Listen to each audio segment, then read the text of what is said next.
into it.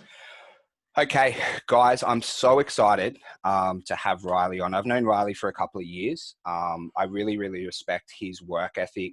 He's a super intelligent business owner, owns a couple of gyms himself, but more importantly for the talk today, I truly believe Riley's one of the best Facebook marketers in the whole entire world. So we've kind of been friends for a while now. So it's really been good to see his journey. I know a ton of people who Riley's helped. He's actually got a really cool system at the moment where it takes lead calls away from your gyms as well. So within the inner circle, I think I might know maybe 6 or 7 people who are doing his program, and they all absolutely love it. It's definitely game changing within the fitness industry. And, it could be definitely the way of the future. And I'm sure Riley might say a little bit on that.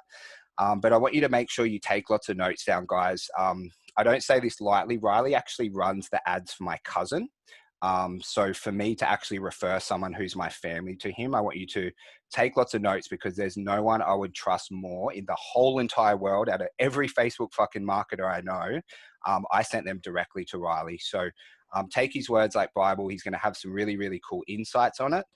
So Riley, mate, thank you so much for coming on. It's honestly an honor to have you on here. I really, really appreciate it. So now, mate, I pumped you up pretty well. Yeah. So now it's up to you, buddy. I'll leave it over to you. No pressure. No, thanks everyone. It's great to be here. Appreciate the massive intro. What I don't want to be is me just talking the whole time and everyone not really being engaging and me just like going through slides. I don't want it to be like that. I want there to be questions and Q&A, and that's really where the most power comes from, because anyone can go through any YouTube fucking course. They can YouTube how to run Facebook ads and like watch a million videos on how to run Facebook ads. It's the two-way feedback that you don't often get. So if people could answer or ask questions, Jimmy, I'm going to leave it with you to monitor the chat. Yep. And then drop them in there. But I do have some slides that I did prepare to go through, so it kind of gives us a bit of a framework. Do I have sharing ability? Yeah, brother, you're host now. Okay, sweet. All right, let me get set up here.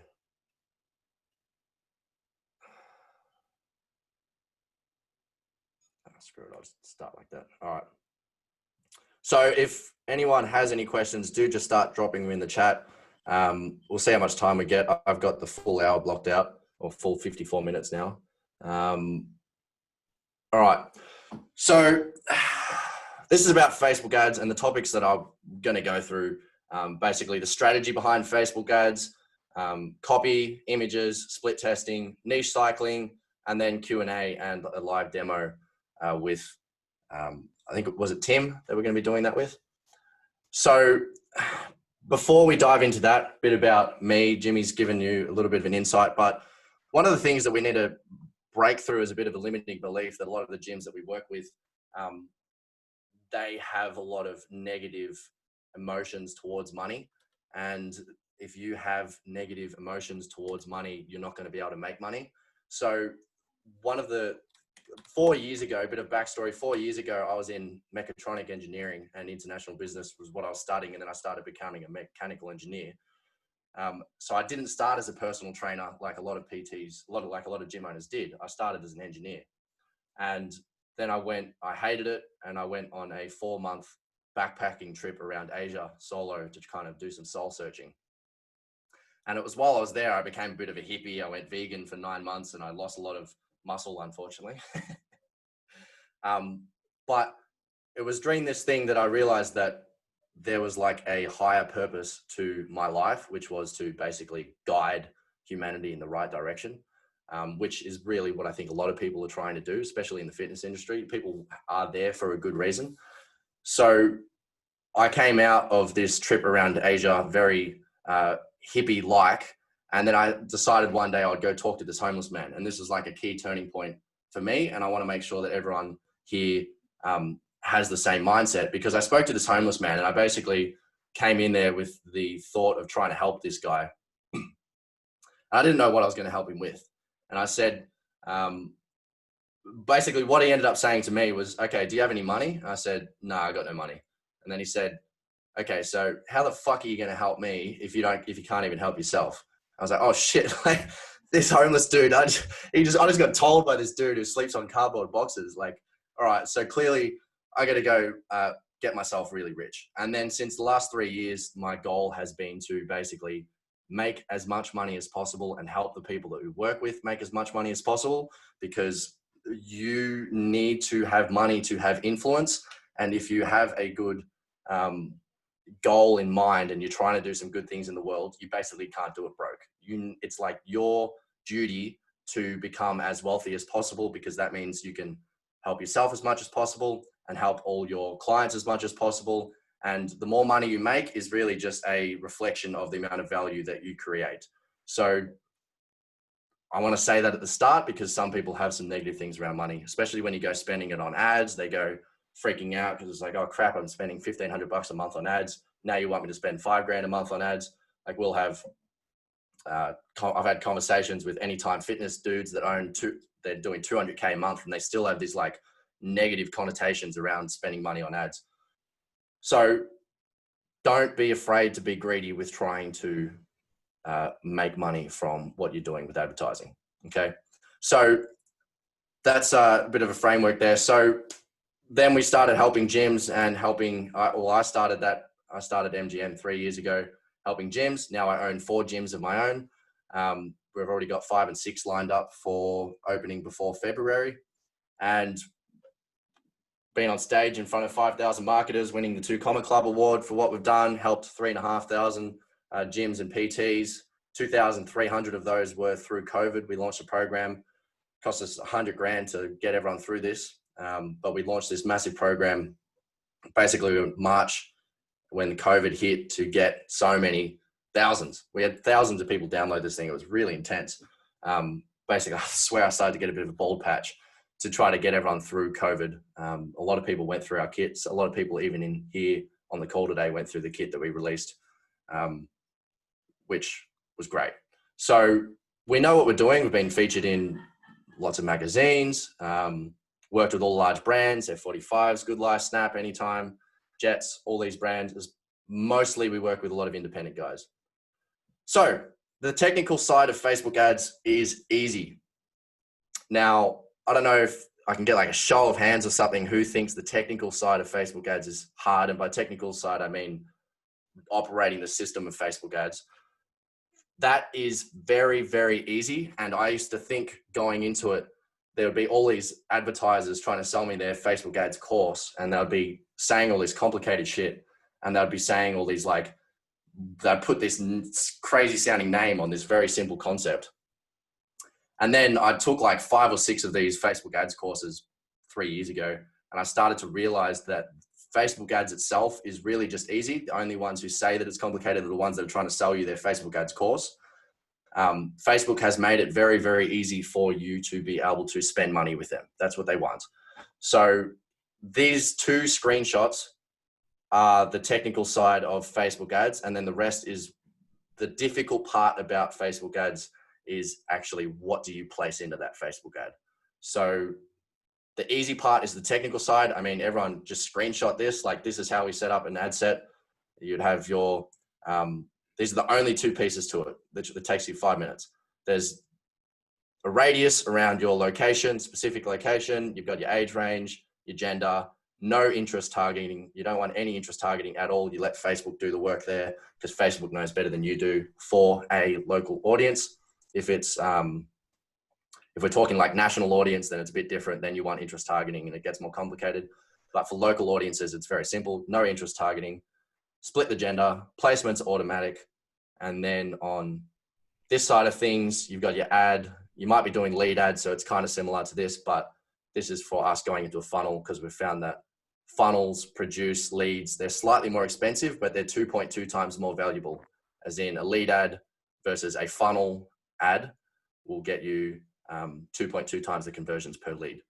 So you got your headline, body copy, some emojis, closing copy, and then a call to action with a link. So drop a link inside the actual text as well as putting it here. Okay, so there, you think about it, someone, they're reading, they're scrolling, they've clicked the view more button, and then they get to read that. And then they've got the thing there instead of having to scroll all the way bottom to the bottom here to click the link. Then you got your headline. This second part, I try to leave blank, or so I can leave room for this headline to come across. So if you've seen, and you pay attention to this now that you've seen this, is I try to get targeted by the best ads out there so that I can learn what other people are doing for their best ads. So it's in your best interest to try to get targeted by the best people possible so that you can see what they're doing and stay up to date with like what's working. So if you can make it look like a headline, like if you see Forbes, they won't have any text in here. Theirs will just say, California man does XYZ and makes $1 million a month. Whatever their headline is, try to make it look like more of a news article rather than like an ad copy. I'm trying to sell you some shit. Try to make it look very organic and like not salesy at all. And then one of the things that we do is call to action. We don't leave any button in a lot of our ads. So you can see here, there's no like learn more button. There's no apply now button. I try to leave that out a lot of times because then that way it doesn't look like an ad as much. So that's the whole of the technical ads thing. There's literally 2 pages. So does anyone have any questions about that before I move on? Yes. Ask away. Okay, so you said no interest, right? So basically, when you're talking about interest, are you talking about like what they like to do and like the behaviors and stuff like that, the income stuff? Yeah, all of that, you don't need it. So I've seen it and it might be conflicting to what other people have learned, but it definitely doesn't work. Like I've seen many gyms, I'll look at their stuff and they'll be typing in like Lululemon and fitness, whatever model and this other fitness model and all this stuff. A local audience already only has like 50,000 people that you can target anyway. You go making it that specific, Facebook's going to target those specific people and your lead cost is going to be like $50 a lead rather than $20 a lead. Let Facebook decide based on the data that it's getting who is going to convert rather than you like pushing it into this tiny little hole. And, okay. and Riley, I'll vouch for that as well, guys. Like in our gyms, like we use weight loss targeting, like sometimes for like a challenge as a split test, but 99.9% of the times, no detailed targeting ever. And it makes it easier, right? Riley just made your life so much easier by just confirming that as well. Oh, it's so easy. Yeah. The only exception, there's always exceptions to the rules. The only exception that we typically come across is if we want to do like a mum campaign specifically, then we'll layer in stuff to do with mums just to give it a bit of a head start. But even if you do that, you would always want to tick the little, I don't think I can see it on here, but there's normally a button like expand if Facebook determines that it's worthwhile. So you always want to tick the expand button if you do interest targeting, because then it allows it to go outside of those parameters if there's people that don't have an interest in that, but they still think it'll convert. Riley, Helen just asked a good question. Do you always split the gender in your ads? Yes, every time. The goal of an ad is to make it be reflecting the person who's viewing it. And the easiest thing that we know about the people that are viewing it is their gender. So if we can have women in the women ads or most women in the women ads, especially because like 70% of leads are female typically. And a lot of those females are conscious about their body or they have a lot of emotional drag that they bring with them. They don't often like to have men that train with them or know that there's a lot of men watching them. So if we can have more women in the images, then that's going to reflect that person better and they will be more excited about that. Women are also more appealing to look at typically. Can I ask a quick question? Yep. So is this a funnel ad? Because I'm using lead ads. That's all I've been ever using. And it looks different to what your screen looks like. Yeah, so this is a funnel ad, yeah. Okay. The lead ad, I believe the difference is just like, I don't think you have the ability to remove the button. And you don't have the destinations and stuff like that. But other than that, yeah. Okay. So lead ads are simpler, and for most gyms, they do the job well. But would you would recommend doing funnel ads? Funnel ads, the difficulty is that they're really hard to get right. like you need to, the landing page is crucial there. Like here, you can't stuff up a landing page because it's in a lead ad. But if you take them into a funnel, you've got so many variables, and normally the landing page is what's done wrong. The landing page is the hardest part to get right. So Okay. if you don't have like a pre-proven funnel, then typically you would have to spend way too much money trying to get one that works. Okay, cool. Thank you. So Sana, that's using ClickFunnels. We have a couple of things in there, but generally for those type of funnels, it's probably easiest to go to an agency at the start and someone that knows what they're doing. So lead ads will be really good for basic gyms, but as you start to refine in your dollars, and landing pages are the way to go. We have a couple of landing pages in our portal, but yeah, it's just a lot harder.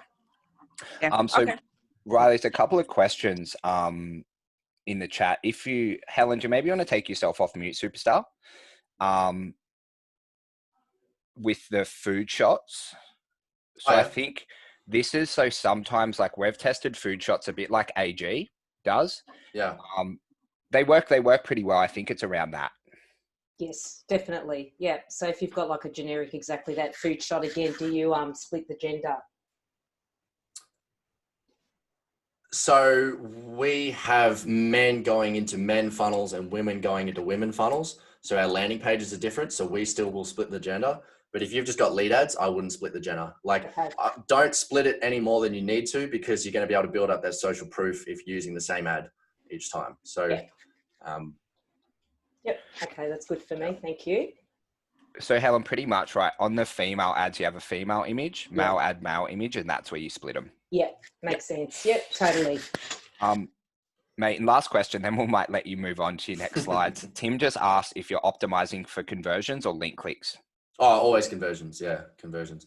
I don't know if the button's still there anymore, because I used to see it, and I don't recall seeing it recently, but there used to be a button where it was like in the ad set level, optimize for link clicks if there's not enough data for conversions.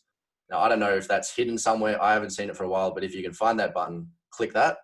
I always do for conversions because it works. Link clicks, they both really work. Local targeting, it's not that big of a deal. If you're doing like national targeting, then it's more imperative on what you choose. But local targeting, link clicks, conversions, is not going to make much of a difference. But I'd still go conversions. Cool. But I might let you run through for like the next 5-10 minutes through your slides, and then we'll answer the questions again because there's a few coming through. All right, sounds good.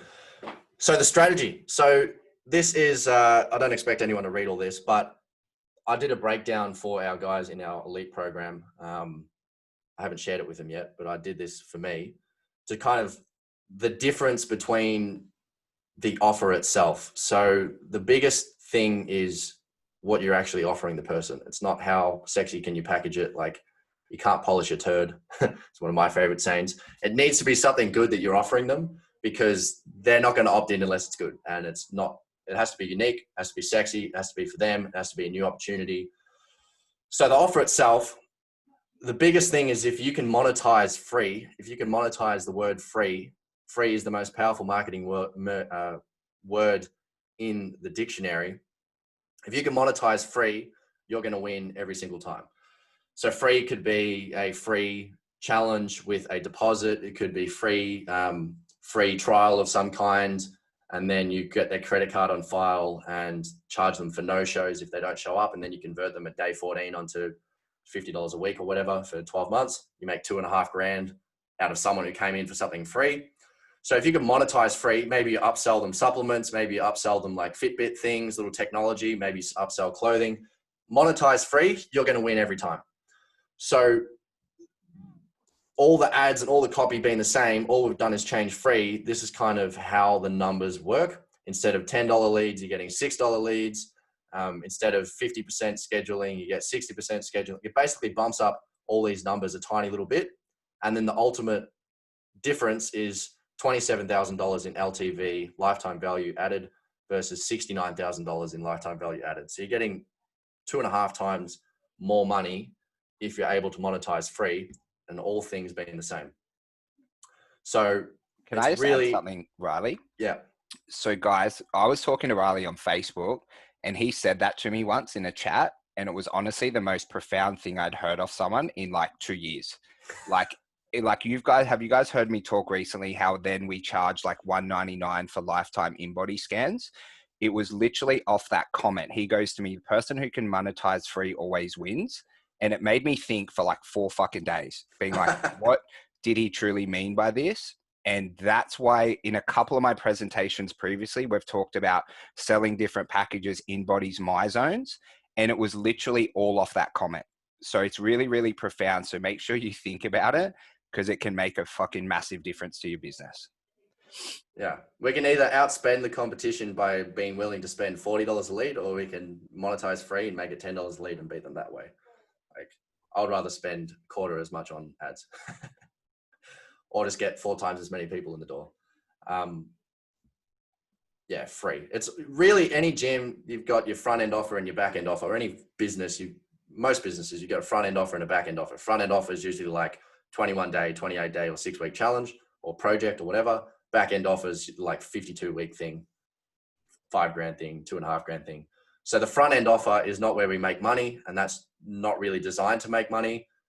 That can be free, it can be not free, it can be whatever. The goal is the back end. So keep the back end in mind and do whatever you can do, whatever it takes to get them onto the back end. The front end is just the hook. It's like the cheese, the mousetrap. You snap the mousetrap onto them. So this is something that even I had a bit of a realization about when we tripled our ad spend as a company, more gym members. 3 months ago, we went from spending like $300 a day on ads to now we spend almost $1,000 a day on ads. And that was a big leap for me. And to watch how quickly our company has grown since I've tripled the ad spend, it just really dialed in how much this is a factor. So the amount of money you make is directly proportional to the amount of ad spend that you put in. There is nothing more linked to how much money you make than the amount of money you spend on ads. Nothing. Like, as long as you've got an ROI for those ads and you can keep that ROI consistent as you start spending more on ads, don't be afraid to go from $5 a day to $50 a day to $500 a day. Like, you should be looking to crank it up as much as possible. Like, if you had a tap that was shooting out money, you're going to twist that thing all the way up, or you're just going to let it sit there? You're going to freaking twist that thing until it falls off. So that is what you need to be doing with ads. And this is a complicated spreadsheet here, but this is a indicative financial model that created for gyms. And basically the differences between this. So the only variable between these two sheets I have changed is this one here, which is ad spend per month. And then the way that trickles in throughout all the businesses, at about $1,500 a month ad spend with our gyms, we expect them to make about $250K a year profit. That's like their max after you factor in drop off from attrition and all these things, which means their business is worth about $600,000 if they were to sell it. Now, the only variable that we've changed is from $1,500 a month to now they spend $3,000 a month, and now their profit is $774,000 a year, and they're worth about 1.7 mil. All we've changed is doubled the ad spend from $1,500 to $3,000, and it makes everything, after you go through all these variables, it makes them like 3 times more profitable. So don't be afraid to put your foot on the pedal. You want to go faster, you accelerate it. Can I ask you a question, bud? Yep. How much is your like monthly ad spend for the gyms that you own? We spend typically about 80 to 120 a day. So that's a really good guide, because we used to do in our gyms, our KPI was $3.5K a month. Yeah. That was like our threshold. Often we went over and we went under. So it's really good that Riley actually does this in his own gyms as well. I think it adds massive credibility to it, guys. If we needed to, I'd be happy going to 5K a month with the gyms, but we pretty much cap out at 3. So the copy. So it's one of the most common things that I'll see, and I used to do it as well when I was writing ads in the early days, is making the copy about you. It'd be like, oh, my business, or this gym is the best gym in such and such area. The person who's reading that, they don't give a shit. They don't give a shit about you. They don't give a shit about your business. They really just don't care. All they care about, and all anyone really cares about, it is what's in it for me, what's in it for them. So make sure that the copy is about the person who's reading it. It's not about you at all. It's like, oh, by the way, we can help you solve that. Or don't say that. By the way, you can apply for this program here would be better. Everything is about making them feel understood, right? Copy is to make the person feel understood.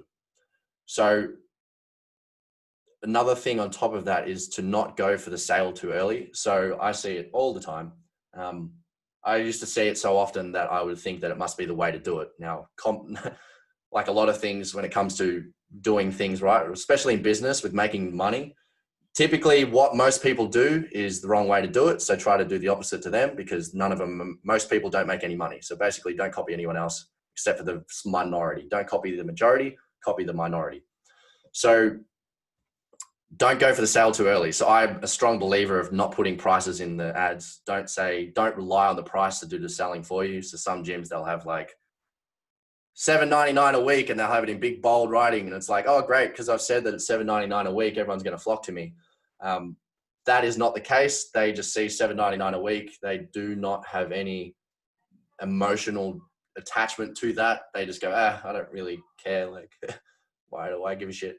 The goal of the ad is not to sell them at all. You probably don't even mention price. The goal of the ad is just to get the click, get the contact details. That's all you're going for. Do not do any sale that early in the funnel, right? The sale comes from the conversation.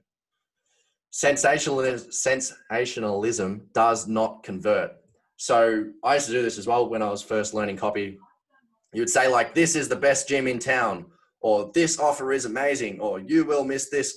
Like all this kind of sensationalism, over the top enthusiasm, just people are blind to it. It means nothing. It has no emotional impact. It makes you look like an idiot because they just go, oh yeah, everyone says that. Like, do not say stuff like that that is not believable. Come across, good copy is copy that goes unnoticed as trying to sell you. So don't be sensational about what you're doing. And they need to be like, oh, wow, I just accidentally ended up sliding into your funnel. I try to think of funnels and ads as like a slippery slide. You want that person to just grease it all up and then slip on in before they even realize that they've slid into it. Okay. Now use extra spaces. So people don't like reading big blocks of text. Try to have spaces in there. Try to use like eye grabbers, like if you do like a dash or a comma or things that people can, like when they're scanning, they can attach their eye to. So I do a lot of dashes when I write. Just brackets as well. It helps break up the text so that eyes can digest it better. Okay. Ooh. Riley, Headline. buddy, do you want to break it up with a couple of questions, or do you want to get through these 2 slides? I reckon let's smash out some more. Okay, cool. So the headline is to grab attention, right? There's the 3 biggest things with any ad are number 1, headline, number 2, the image, number 3, the offer itself. So the headline is crucial. The body copy is less important, significantly less important. The headline itself is crucial. So the 3 biggest things we test is the headline, the images of the videos, and the funnel, the offer. So it has to grab attention through the noise. It needs to mirror the person who's seeing it. It offers them something unique for them, and it has to be smooth and flow, and it has affinity towards that person. So by affinity, I mean it reflects that person. So what I call is affinity dropping. So in your copy, try to affinity drop as much as possible. So that could be adding in certain things about that person that we know. Even though it's a random person on Facebook, we can know their location, the city. We can know roughly their age range, women over 40. We can know their gender. Yeah, so women over 40. And an interest. So maybe women over 40 interested in health and fitness. Women over 40 interested in setting a positive example for their family and their new kids because you're a new mum and this is a Mummy Mojo project. Like, try to drop in as many things in there that make the person go, oh shit, this is talking to me. Okay. Now images, mirror the person who's looking at it, right? Show faces, it has to be clear, it has to grab curiosity. So this is an image that is a low converting image because it doesn't have a face. No one really cares about your weights. No one cares about seeing a photo inside your gym. They just don't. They don't care about seeing your awesome new equipment. That's stuff that like other gym owners, other PTs like to look at, but the general public, they don't really give a shit. They want to see the happy family. So this is one of our highest converting images that we've ever had a client give us. You can't take this because it's a client image, but look at this photo. It's just ridiculous. Like if you can try to copy that photo, try to replicate that photo, you will get much better conversions. Michael's on here, so sorry, Michael, for taking your photo, but here's an image, one of the ones that you gave us that was a low converting image. And it's like, you look at the difference here. You can't really see any faces. People don't know what's really going on. It doesn't really grab my curiosity at all. Then you verse 4 ladies lined up all smiling. That one is significantly higher converting, right? The photo is crazy. Like the photo is the difference between $40 leads and $8 leads. Like it plays such a big impact. All right, I'll let you hit those questions now. Hey, buddy. So in the chat, I'll fire them off too. So what's the meaning of a lead ad and a funnel ad? So a lead ad, they don't leave Facebook. They stay inside the Facebook thing, and that's where it pops up with their name, number, and email inside the Facebook feed. And then a funnel ad is you click them to an external link, and then you typically have a landing page set up that you've built instead of Facebook. Awesome. And Brad just asked, actually really good question. What can you increase the ad spend by each day? It is a good question. It's interesting because I see a lot of these Facebook gurus who will say, oh, don't increase by more than 20% a day, or they're like, oh, 17.5% a day, or click here to learn my super awesome trick about how much to increase per day. I feel like all this kind of like how much you can increase per day is crap. It's bullshit. You can chuck in whatever number you like from what I've seen. Like I might look at one and it's got $30 a day, and then I'll go, screw it. Let's send $80 a day to it. Like you can increase however much you like. If you're thinking about how do I not break Facebook, Facebook's pretty hard to break. So I wouldn't worry about that too much. Awesome. And then mate, Jackson just asked the difference between long and short copy, which performs better? They both perform. It depends how good the copy is. Short copy is easier to get right. If it's like there's no one answer to that. Short copy is easier to get right. So stick to short copy if you are less confident, but I would test both. And I'll go through the split testing thing in a minute, but ads are really about testing. Like the issue is that you're dealing with 50,000 random people in your area that have no idea who you are. They don't give a shit about you. They don't care about the money that you're trying to make or how you're trying to help them. They don't give a shit. So it's just about testing. Something that works in 10 other gyms across Australia doesn't mean it's going to work in this other gym that we work with. It might work very well and make money for all these 10 other gyms, but for some reason it doesn't work for that one gym over there because their area is different. So it's just about testing and testing and testing and testing and testing and testing and testing until your testing falls off. So test everything. Yeah. And mate, Helen just asked, so she says, I'm finding now every ad reads location, age, gender, and interest. So I think that's like the ad copy principles. She goes, this is challenge to me as I'm finding no point of difference versus what everyone else is doing. So I'm thinking she's alluding to, do you know how every gym's ads look the same with ADA copy pretty much? I think that's where she's going with that one. Yeah. So there's two things to that. So number one is that the people who are seeing your ads are also seeing ads that are outside of the fitness industry. So you're competing with the majority of the ads that they see are not from the fitness industry. So although you're seeing constantly the same type of ad, they're not, because they're seeing beauty thing over here and day spa thing over here and whatever COVID thing over there. So that helps it a little bit. But yes, you're definitely right. And that was actually my next slide, which is looking at other people's ads. So I like to look at other industries' ads if I can and try to see what other industries are doing well and then apply that to gyms, because you're right. Every single gym who's ever gone through any coaching program ever or any course ever or any gym that's looked at another gym's ads, typically they see like Sydney women, blah, blah, blah. It's like all the same shit. So don't do that. You can still put in the location and women, but don't put it in that big calling out fucking headline bolded bracket thing. You could do like ladies in Sydney, or you're invited to participate in Sydney's most transformational program for ladies looking to get fit. Like, it's less, it doesn't hit them as hard. It just kind of, it rolls off, right?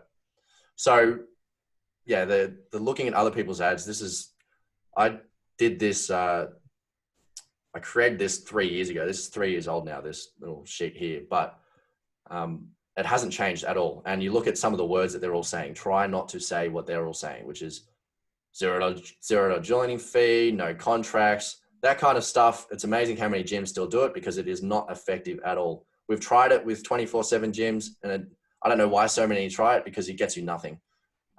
These are not selling points. These are not unique selling points at all. $0 joining fees, no contracts, right? Get toned in 3 months. Sign up now. They all say sign up now, $14 for 14 days. Don't miss out. They're very sensational. Sign up now and save. Like, yeah, don't do that. And guys, I think a good thing, and I'm not sure if Riley's done the same, but when I'm scrolling through Facebook, whether it's like maybe a traffic and funnels ad or Frank Kern, if something really captures my attention, I'm like, holy shit, that made me stop. What I do is I screenshot that ad, I save the ad copy and the landing page, email it off to myself, and I have a database of all these ads that I've looked at. So that's a really good way to kind of self-teach yourself, because you'll start to see trends in their ad copies, right? And you can kind of leverage off these like absolute superstars in the marketing world who are spending millions of dollars a month, and kind of go, okay, cool. Like, that's kind of how they write it. And you can, you know, edit, change, adapt, and kind of suit it. Is a really good way to learn. And I think it's a good habit to get in, just to save any ads you see that really capture your attention. And mate, Brad just asked if you use images or videos. Images are easier to get right. So again, there's no one answer to that. Images and videos work, but videos are much easier to screw up. So we typically just go with images. Awesome. Mate, I'll let you continue on for like another 10, and then we'll do a few more questions. Cool. So split testing process. So like I was saying before, it's really about split testing, because even if we have a proven campaign that's made like $1 million for other gyms, doesn't mean like every single campaign we have, it always fails in at least one area. For some reason, everyone hates it there. It might get like $5 leads, $4 leads, $10 leads in all these other areas. And then for some reason, it gets $40 leads for one gym. So split testing is crucial, even if you have it dialed in like we have it. So this is an example. Like every single ad campaign, every single ad set that we have will have at least 5 variations. In this example, we were testing headlines. So the only difference, right? Every single split test needs to have only one variable. If you don't have only one variable, then it's not really a test, because you can't get objective data.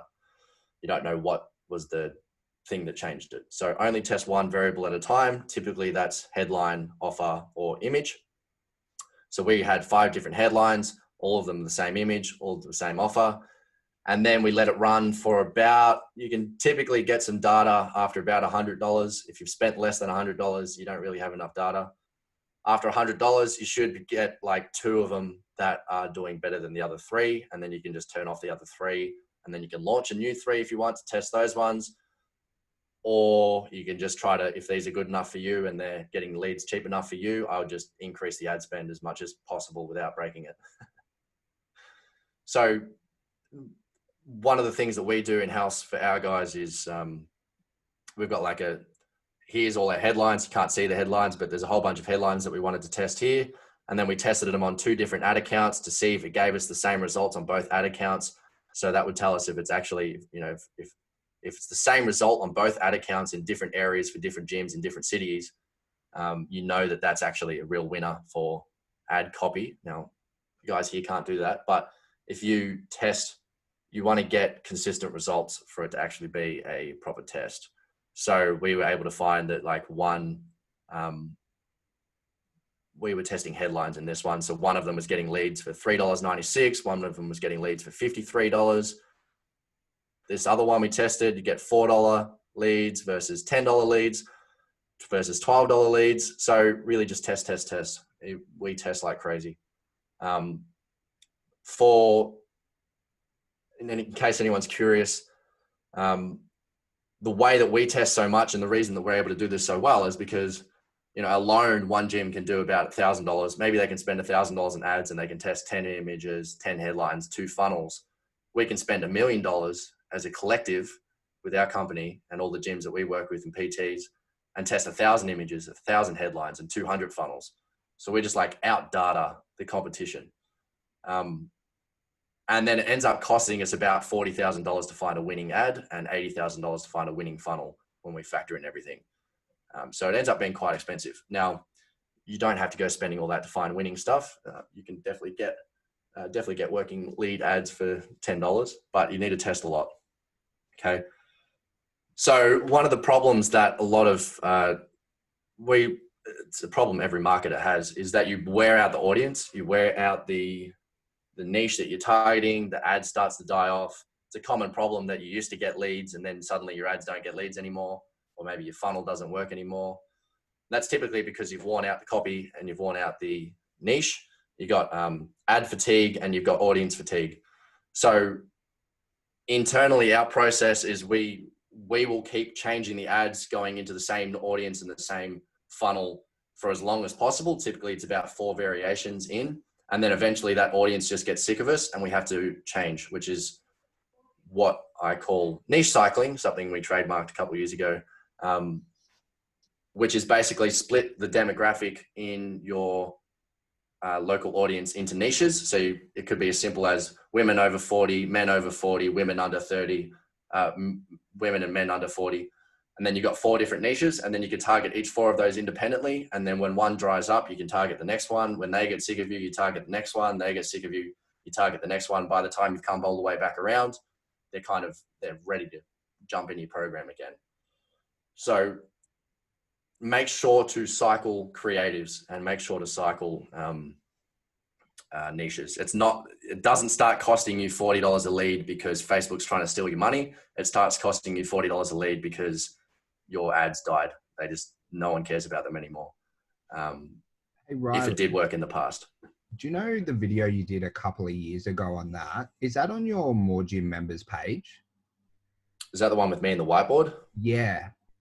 That's on YouTube, I think. It's on YouTube. So yeah. I might chat to Riley. That was, I watched that a couple of years ago. I think it like pumped my feed. It's a really, really profound video, very, very smart video. So I might chat to Riley and see where we can find it. And I might send it over to you guys because it explains it in super high level detail. It's definitely a must watch for all gym owners, that particular video. Maybe I'll run that as an ad again. It's probably could be useful. There you go. Guys, just look on your feed and it will be up. I'm going to retarget everyone here. While we're on retargeting, I didn't have this in here, but retargeting, I have found to generally be not that useful for local gyms. Like you can retarget if you really want to, but for the most part, if you've got a winning ad, it's probably cheaper to get leads from just going out to the fresh audience than trying to really hit the same audience over and over again. If it's like 200 people, you're just going to wear them out too quickly. So retargeting, while it sounds sexy, it often doesn't work that well for local businesses. So I'm curious what people think is the most crucial element to converting the leads that they do get. So is this once someone opts in, buddy? Yeah. So once you've got the lead, right, the job's not done. We need to sell them. Cool. So guys, in the chat, you can write volume, speed, or availability.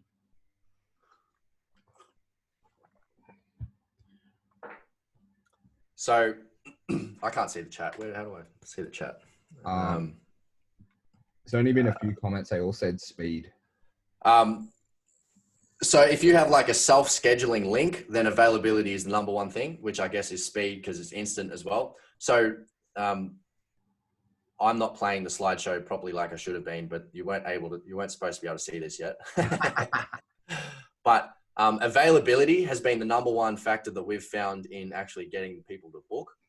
And this little graph here, one of the data scientists put together, which is, it's basically the booking percentage of leads versus the open availability. So by availability, I mean, does the consultant that's trying to sell that person have 10 hours a week for them to book into, or do they have 80 hours a week that they can book into, including Saturdays and Sundays, including 7 a.m. to 7 p.m.? Like, how open is the availability versus the scheduling rate? And this is that graph.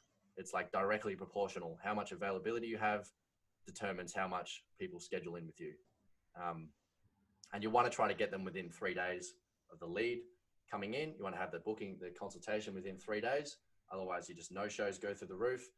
And the volume. A lot of gyms just miss out on the volume. I'm sure Jimmy has this conversation all the time.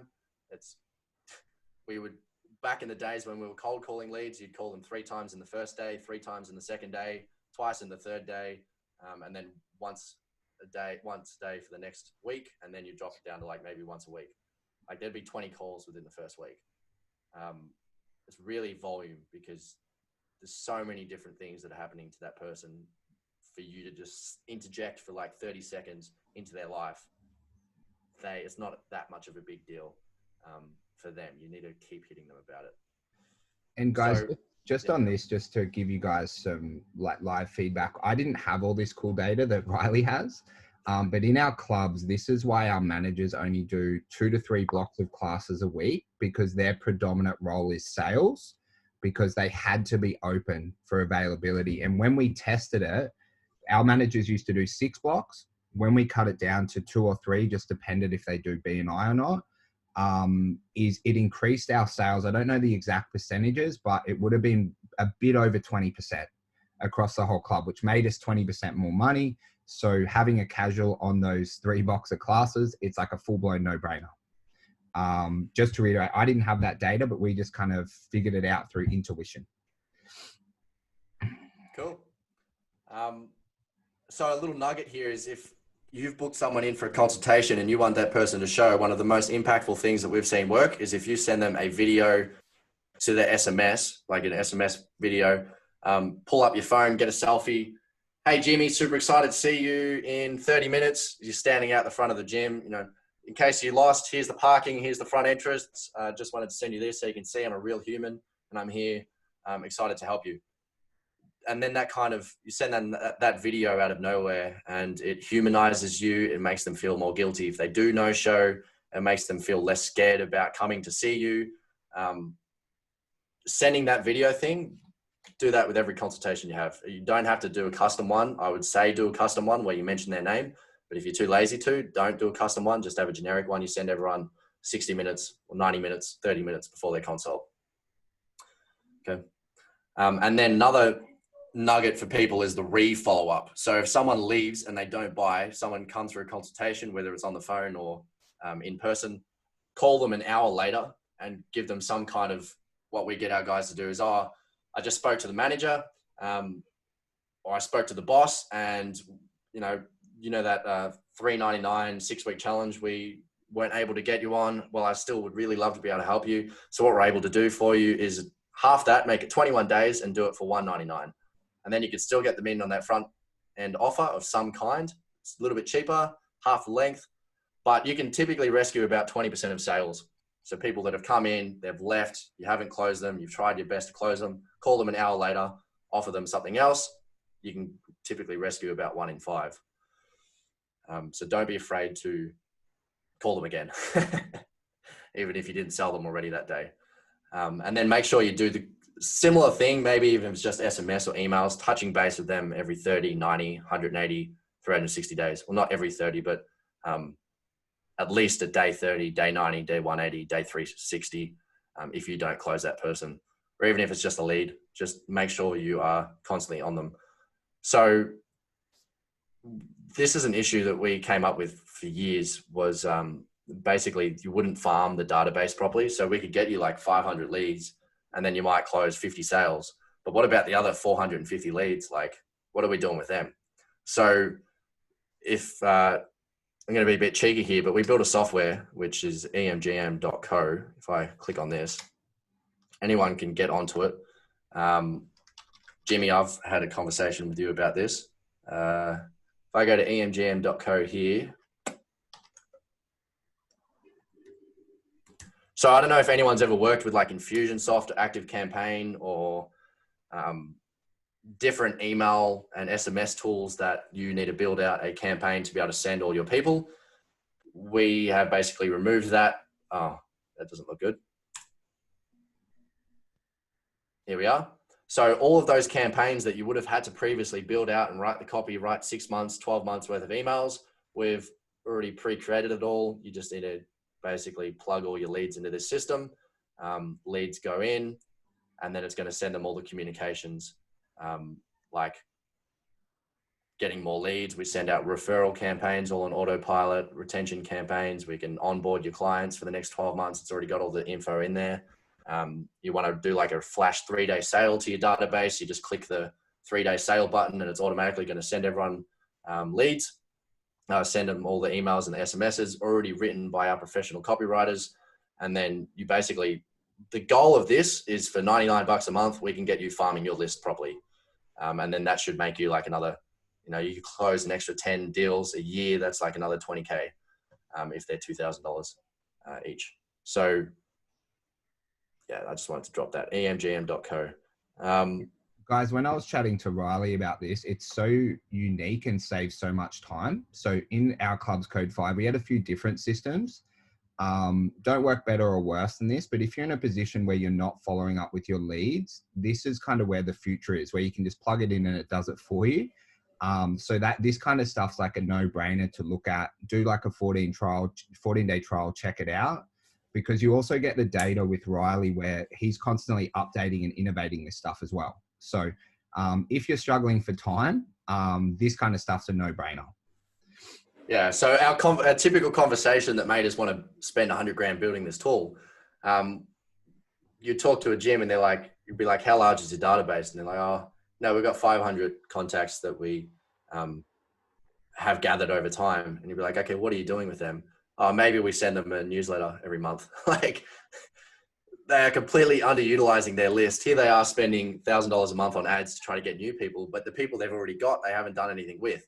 So make sure that you have engaged them. We get comments from leads that will say, oh, you know, I entered my contact details, but then for whatever reason, I just lost interest or I didn't want to do it. But I was very impressed with you following up with me every day for the last 6 months, or every week for the last 6 months.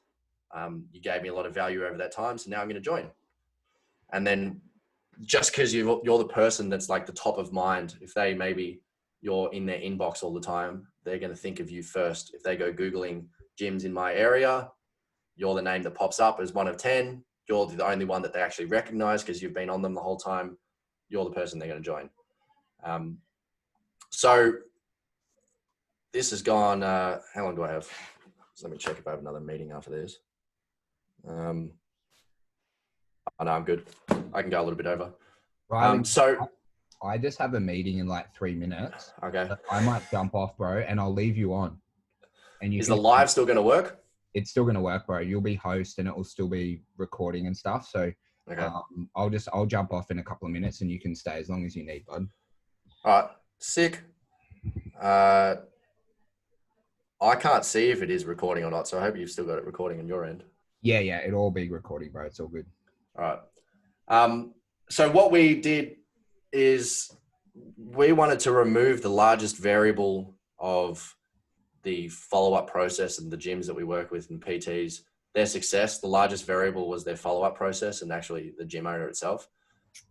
So we removed that variable by basically we do all the follow-up now for our gyms. And like this is a screenshot from one of my gyms, one of the 4 for July.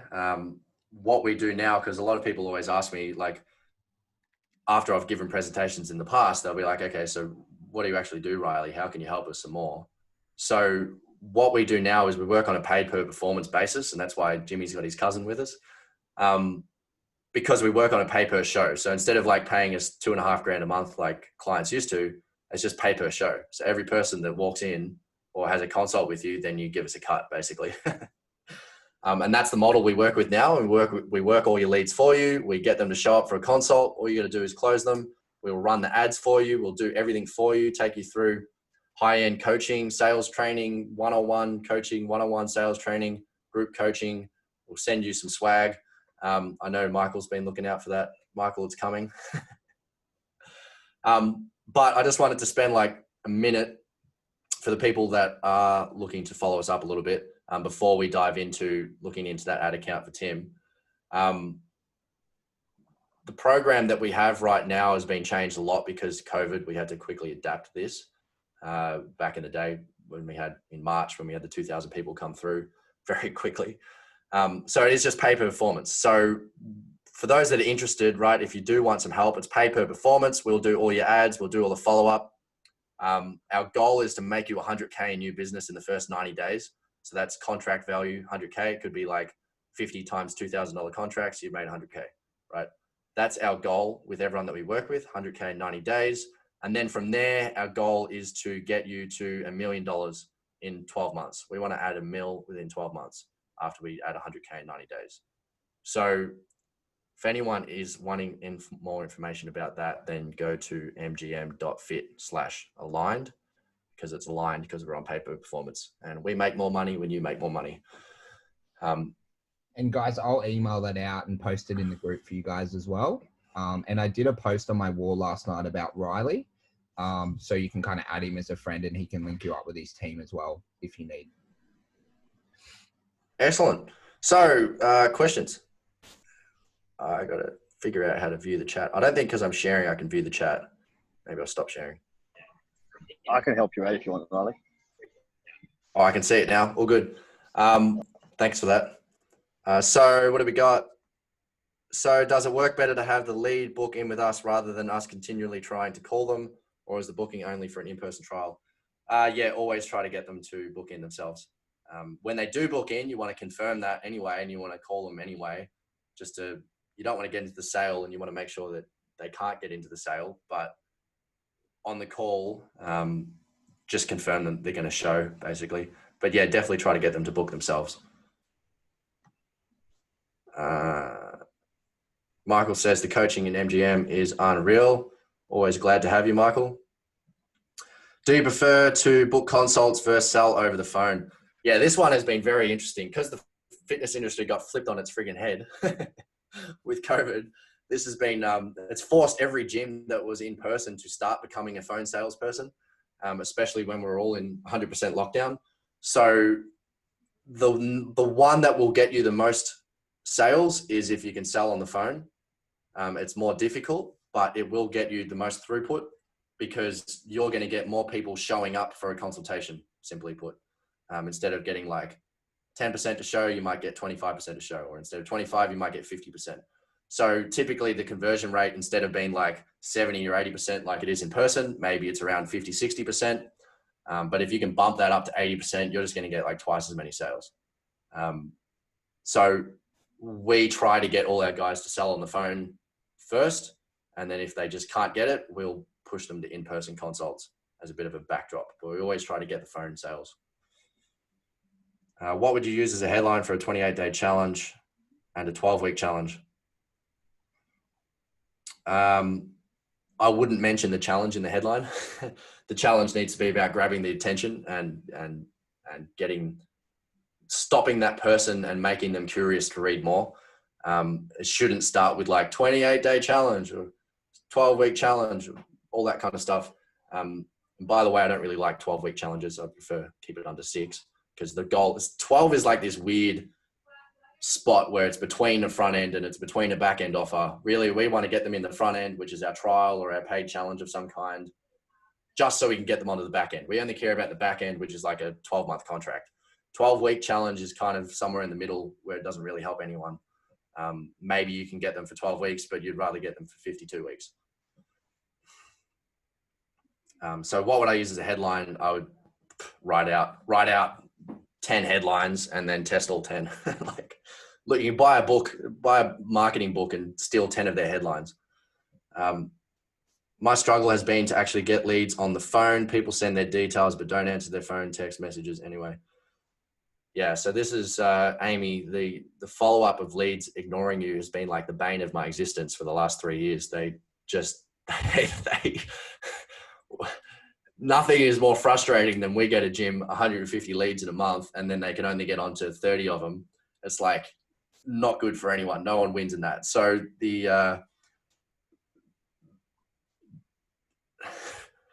I wish there was like a simple way to fix it, but the only thing you can do is text them and call them, and maybe call them from other numbers. Like we'll call them from 3 different phone numbers, so that it doesn't look like the same person spamming them all the time, because then that just makes you look bad.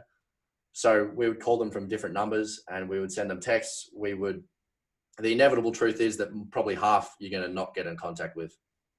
They just ignore you for whatever reason. People are flaky. Double dial also, yeah, double dial, triple dial. Triple dialing is the new double dialing, because now some telemarketers, they'll double dial. So double dialing is where you call them and it rings out and then you call them again instantly. Now it's the triple dial you got to do. So call them 3 times and then when they answer, it's like, oh, Sarah, sorry, so sorry I didn't get to you sooner. It's just been really busy here because we've had so many people applying for the project that you applied for. So the way that you answer that needs to be very strategic as well. Like, don't be like, oh, is this Sarah? Like, that's not very confident. Be like, oh, Sarah, so sorry I didn't get to you sooner. So you kind of flipped it on them. Like, you're the one that's in demand, not them. I was just trying to get to you because you applied for the project and we've got 3 spots left. Let's talk. Right. Perhaps relook at the marketing on the front end, content creation, no magic in getting people to pick up. Yeah, it's really how enticing can you make it for that person to pick up? Normally, the emotions are very fleeting. They have this great idea. They want to change their life for all of like 5 minutes. and then they no longer want to get fit anymore. They're happy being fat. The data shows that men are typically more stable in that they will apply and then they will follow through more often than women. Women, you get more leads and you get cheaper leads, but they tend to be a bit flakier. The men, if they say they're going to do something, they tend to do it more often. It's not a massive difference, but if we're weighing up 2 types of leads, they're the differences. Any other questions, guys? Riley, I've got a couple for you. Hit me. First of all, obviously, do you track the conversion off the lead when you're looking at ad spend, or are you just looking at what's bringing in the cheapest amount of leads and then increasing that? The difficulty is that Facebook tells you this had 5 leads, but it doesn't tell you which 5 leads, unless you send them through separate funnels, and then you can look at the funnels. So we'll track it if it's like came from the men funnel or the women funnel and where those sales actually came from. And then we'll know, okay, maybe we're getting 10 leads in men, but we're getting 10 sales, and maybe the women, we're getting 50 leads and only 5 sales. Clearly the men are winning, even though the women had cheaper leads. Like, it's very hard to track that, unfortunately. But typically, if you go for like most leads, cheapest leads, that's a safe bet.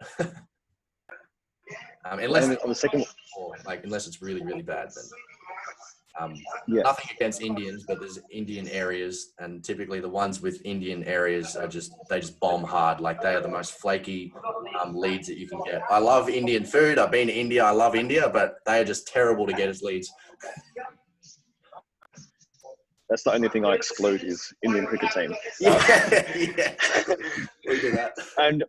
And the second one, with online, do you still use image or video? Obviously, because online, like, I have a specific niche that I'm targeting. So do you use image still, or video and image? Both. What do you think would be better? Run both. Get 5 images and 5 videos up beside each other and just let Facebook decide which one gets the most leads, the cheapest. Yeah. Thanks, man. Appreciate it. Videos of like people in the park, because it's home stuff, or it's like not at the gym. Videos of people doing squats in the park, that tends to work relatively well. Get like a chick with a big booty if you can and doing squats. Can I just add something as well? So Brad, I know you work with James Camp, right? So a lot of the things on video, guys, to be completely honest, it's how powerful are you on video, right? So James Camp, who you're working with, Brad, he is phenomenal on video, right? So sometimes guys, like, if you're really good on video and you present well, then 100% videos work. But as Riley said, to crack the code on that is pretty tough as well. Yeah. So that's why most gyms just use images. You can scale to 1 mil by using images. Like, it's not that big of a deal. I would rather test 50 images than spend like $500 building out a video that bombs. Like, It's much harder to get right. Tim, did you add me? Man, Am I I able to see couldn't that somewhere? because I didn't have your whatever your business is called number to add to the back end. I couldn't add you as a friend. I've just added you as a friend now, so you should be able to just make me personal instead of the business. Yeah, I was struggling to like even work that out because I've got Jimmy's marketing company on there, but yeah. I just accepted your request, so you should just be able to type in my name now. There's two of us Tims here, so that was me. Wrong Tim. Two Tims. Ah. So Tim, you haven't added me. Tim Frey hasn't added me. I think I've got you as a friend. I've Oh, do you? Shit for years, yeah. Um, Settings.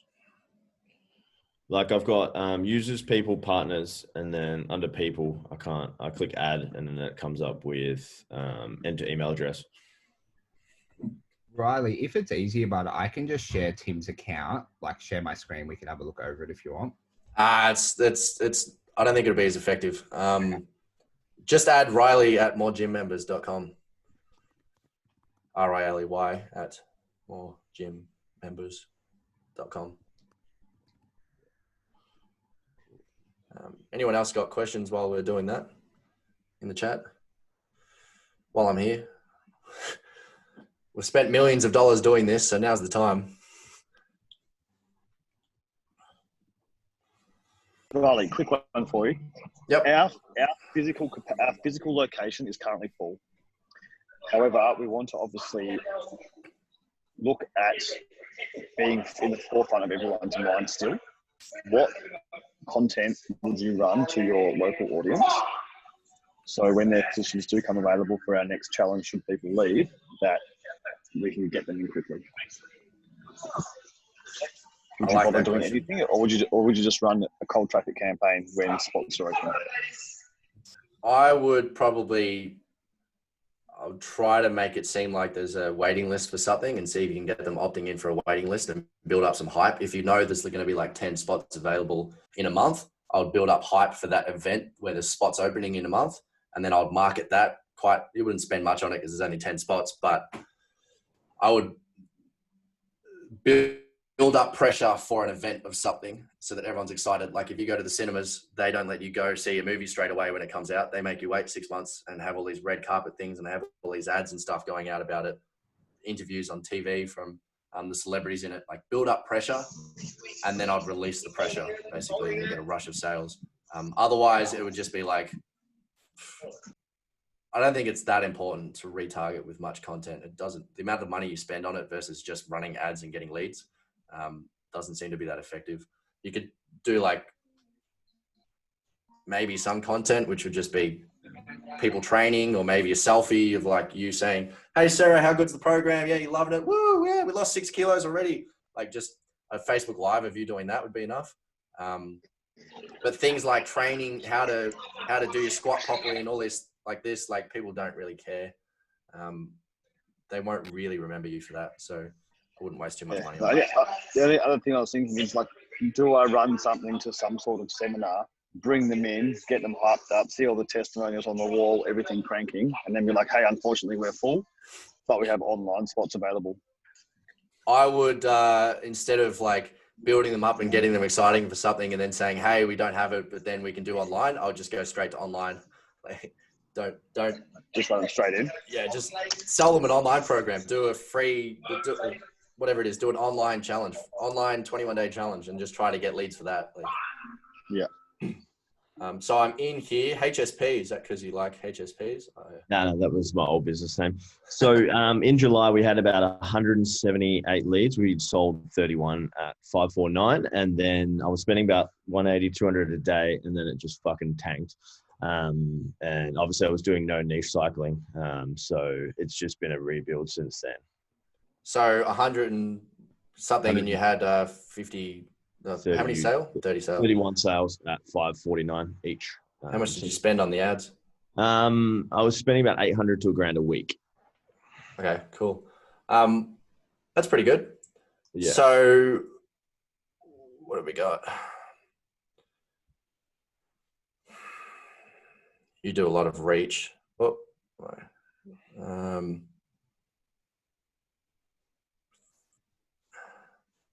On Facebook leads. So you do lead ads. Yeah, I was thinking about doing a landing page after your comments. So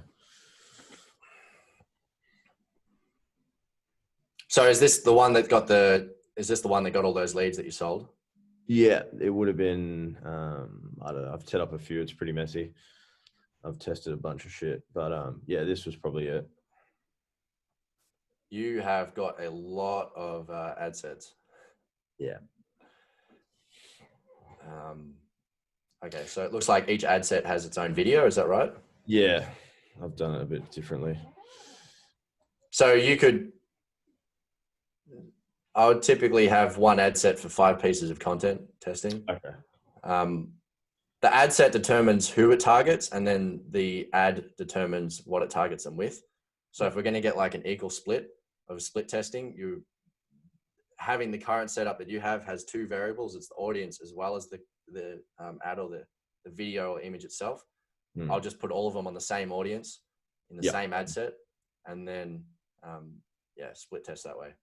So if anyone who's curious, the things that I always look for when I'm trying to figure out what's working and what's not, because Facebook doesn't always know best, is I want to know what's our click-through rate. And this is something you need to click at the plus button on the right, because Facebook doesn't show you this by default. So click-through rates and what's our cost per click. I don't know if link click will work because you're using lead ads, so I'm ticking both.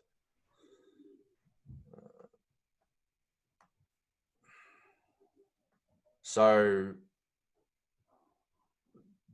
I would figure out what's the best ads, not necessarily by its cost per lead. That's a factor, but there's also a bit of randomness to that, because maybe it just happened to have a good day and there was like the 3 people that it did convert just happened to have seen that ad at that day at the right time. Wasn't necessarily a reflection of that ad. It was more of a reflection of the state of that person that saw that ad at that time. Yeah. So it's a bit of an art, but if you're looking at like a 2-day type range, it's not very accurate. You want to try to look at like 7, 14-day and lifetime ranges to be able to determine if something's working or not based on the data. So we're going click-through rate percentage or the CTR, or which one would you be working off? So this is link click. Yeah. I'm not quite sure because it's a lead ad, but typically, like I'm not sure what link are we talking about. But I'm going to go off link click. So link click is usually the most important one. Okay. So we'll just go unique click, link click. Anything that's over 1% is typically good. Every area is different. Some of them you just can't get over 1%. Some of them it's easy to get over 2%. But typically one that's over 1% is good.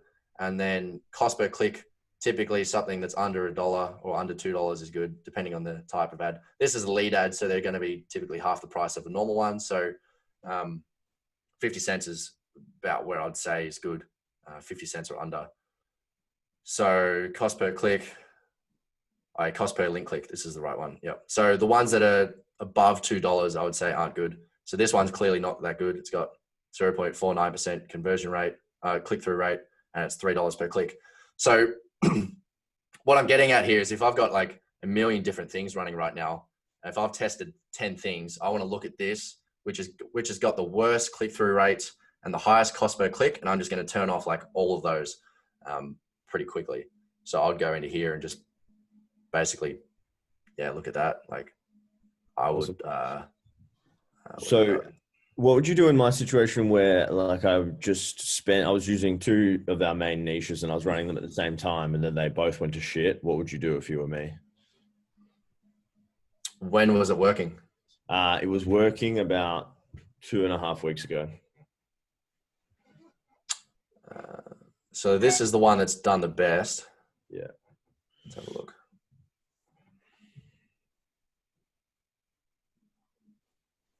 That is near Wangara 6-week challenge.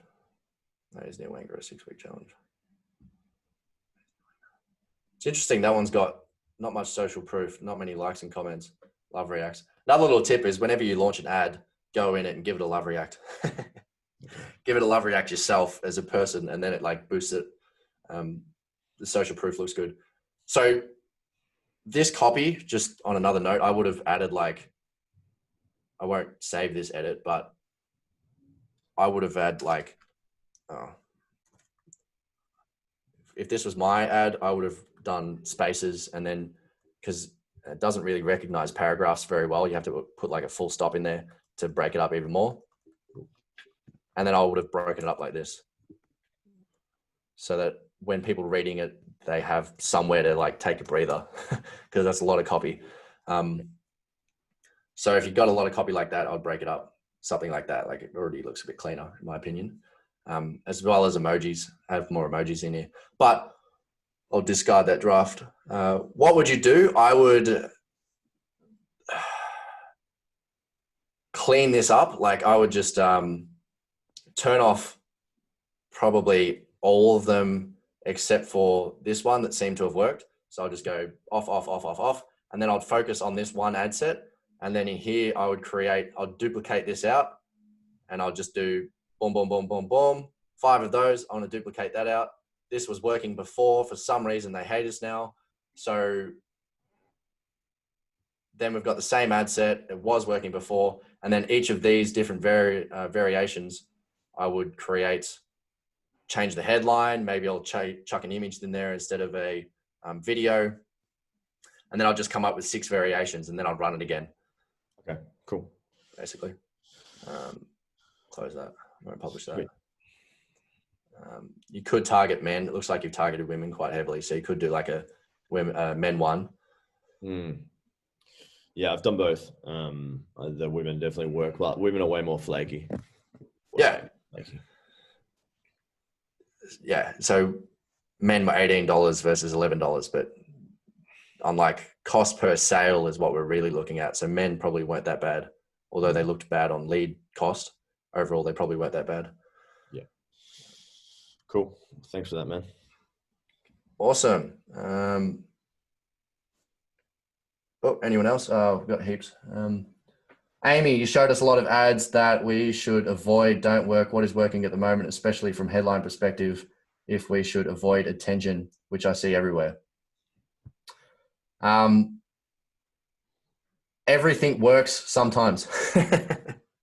The ads are quite difficult to manage because there's no like one thing that always works. It's like there's a million things that work sometimes.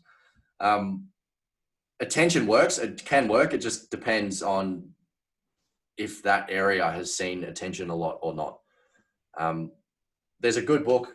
Get like the Adweek copywriting. No, Marketing Sidekick it's called. And that has just like headlines. It's just like 100 pages of headlines. And then just copy all those headlines, paste 100 of those into your ads, and then see which ones work the best. One of the things that I did in the early days a lot is probably the best copywriter that's ever lived. He's dead now, unfortunately, but Gary Halbert, Gary, Gary, Halbert, Halbert. Gary Halbert, best copywriter ever to live, in my opinion. He holds the record for the most mailed sales letter ever. There was like 1 billion of his letters sold, mailed out in the US. It's like every person received it 3 or 4 times because it was so effective at getting sales. He has a lot of really good stuff if you want to learn about copy. Yeah, I would just take other people's headlines and test them. Cool. Awesome, buddy. Jimmy, you're still here. I'm still here. I was just on the phone to people, mate. Thank you so much. I'll give you a bell like the Sava. I'll give you a message. But mate, thank you so much for that. Guys, thank you so much for tuning in. It was super, super popular. I'll send out the replay to everyone with a link to Riley's Align call. And I also might add in the link to your other product as well, but if you send me that. So guys, thank you again so much. I'll chat to Riley. It seems pretty popular. Potentially we can do maybe a follow-up in a month or 6 weeks. I know Riley's pretty busy. But guys, again, thank you so much. I'll chat to you all guys during the day. And Riley, mate, thank you so much. I really, really appreciate your time, man. That was epic.